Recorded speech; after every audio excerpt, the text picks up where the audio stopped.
বাংলাদেশে এমন একজন মানুষ খুঁজে পাওয়া কঠিন, যিনি দিনে অন্তত একবার ভাত খান না।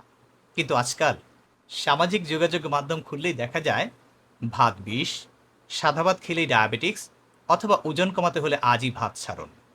এমন কথা শুনে অনেকেই ভাত খাওয়া প্রায় ছেড়েই দিয়েছে। কিন্তু প্রশ্ন হলো, চিকিৎসা বিজ্ঞান কি সত্যি এমন কথা বলে থাকে?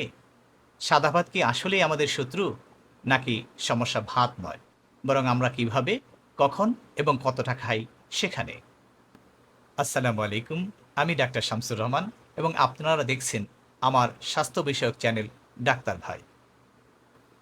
আজকের এই ভিডিওতে আমি আপনাদের জানাবো সাদা ভাতের পুষ্টিগুণ, ভাত শরীরে কিভাবে কাজ করে, কেন ভাতকে দোষ দেওয়া হয়, ডায়াবেটিক রোগীরা কি সত্যি ভাত খেতে পারবেন, আর ওজন কমাতে চাইলে কি করবেন, আর সবশেষে জানাবো ভাত খাওয়ার সবচেয়ে স্বাস্থ্যকর উপায় কোনটি।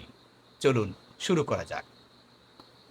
সাদা ভাত মূলত চালের যে বাহিরের তুষ থাকে এবং ভুসি থাকে তা অপসারণ করে তৈরি করা হয়।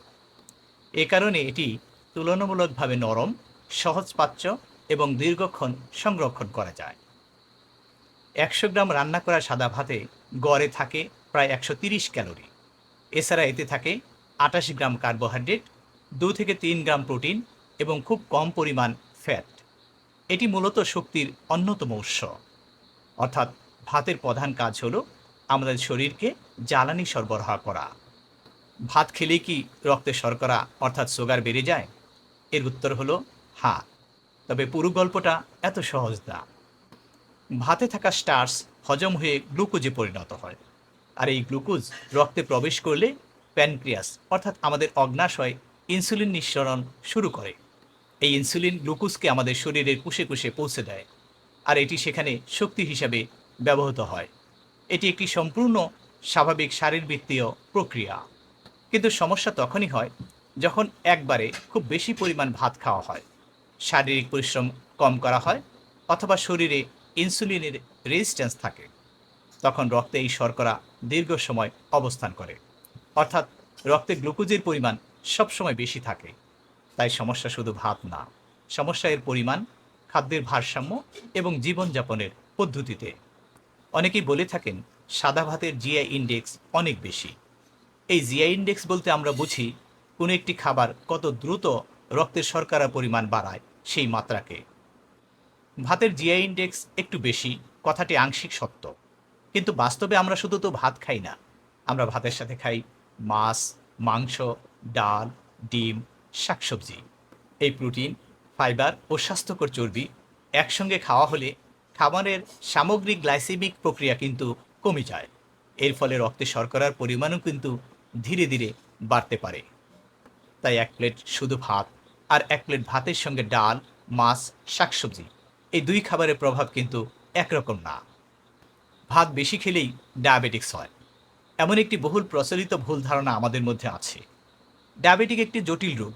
এর পেছনে ভূমিকা রাখে বংশগত ঝুঁকি, অতিরিক্ত ওজন, শারীরিক নিষ্ক্রিয়তা, অতিরিক্ত ক্যালোরি গ্রহণ, ঘুমের সমস্যা, মানসিক চাপ এবং খাদ্যাভ্যাসের সামগ্রিক মাত্রা। শুধু সাদা ভাত খেলেই ডায়াবেটিক্স হবে এমন কথার কোনো ভিত্তি নেই। তবে যাদের আগে থেকেই ডায়াবেটিস আছে, তাদের জন্য ভাতের পরিমাণ নিয়ন্ত্রণ এবং সুষম খাদ্য গ্রহণ করা অত্যন্ত গুরুত্বপূর্ণ। অনেকেই আবার ওজন বাড়ার জন্য ভাতকেই এককভাবে দায়ী করে থাকেন। একটি গুরুত্বপূর্ণ বিষয় মনে রাখতে হবে, আর সেটি হচ্ছে কোনো একটি একক খাবার একা ওজন বাড়ায় না। ওজন তখনই বাড়ে যখন দীর্ঘদিন ধরে শরীরে যত ক্যালোরি ঢুকে তার চেয়ে কম ক্যালোরি খরচ করা হয়। আপনি যদি অতিরিক্ত ভাত খান, বারবার মিষ্টি জাতীয় পানীয় পান করেন এবং সারাদিন শুয়ে বসে কাটান, তাহলে আপনার ওজন অবশ্যই বাড়বে। কিন্তু পরিমিত পরিমাণ ভাত, পর্যাপ্ত প্রোটিন, ফ্যাট, সবজি এবং নিয়মিত শারীরিক ব্যায়াম চালিয়ে গেলে ভাত খেয়েও আপনি স্বাস্থ্যকর ওজন বজায় রাখতে পারবেন। চলুন এবার একটু জেনে নেই একটি আদর্শ প্লেটে কী জাতীয় খাবার থাকা উচিত তা নিয়ে।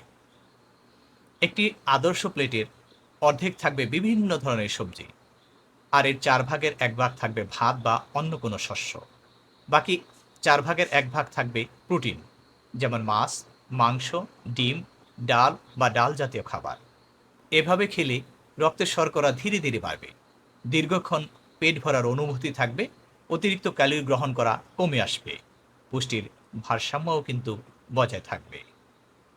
কিছু কিছু মানুষের ভাত খাওয়ার ব্যাপারে সতর্ক থাকতে হবে, যেমন টাইপ 2 ডায়াবেটিকে আক্রান্ত ব্যক্তি, প্রি ডায়াবেটিক ব্যক্তি, মোটা বা স্থূল ব্যক্তি, আর যাদের মেটাবলিক সিনড্রোম আছে, এছাড়া যারা কম শারীরিক পরিশ্রম করে থাকেন।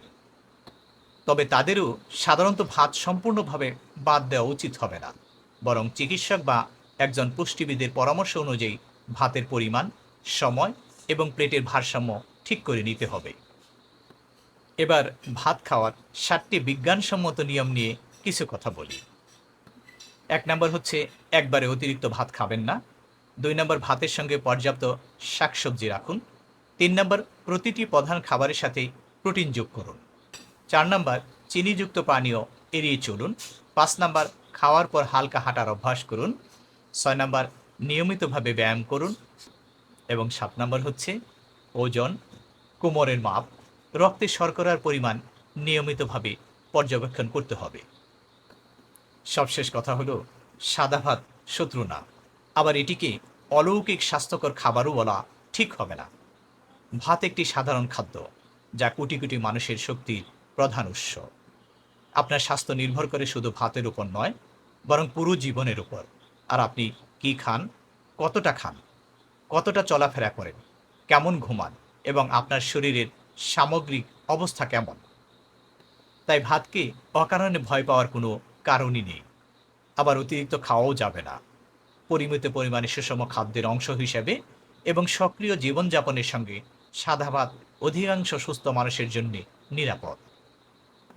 আজকের মতো এখানেই শেষ করছি।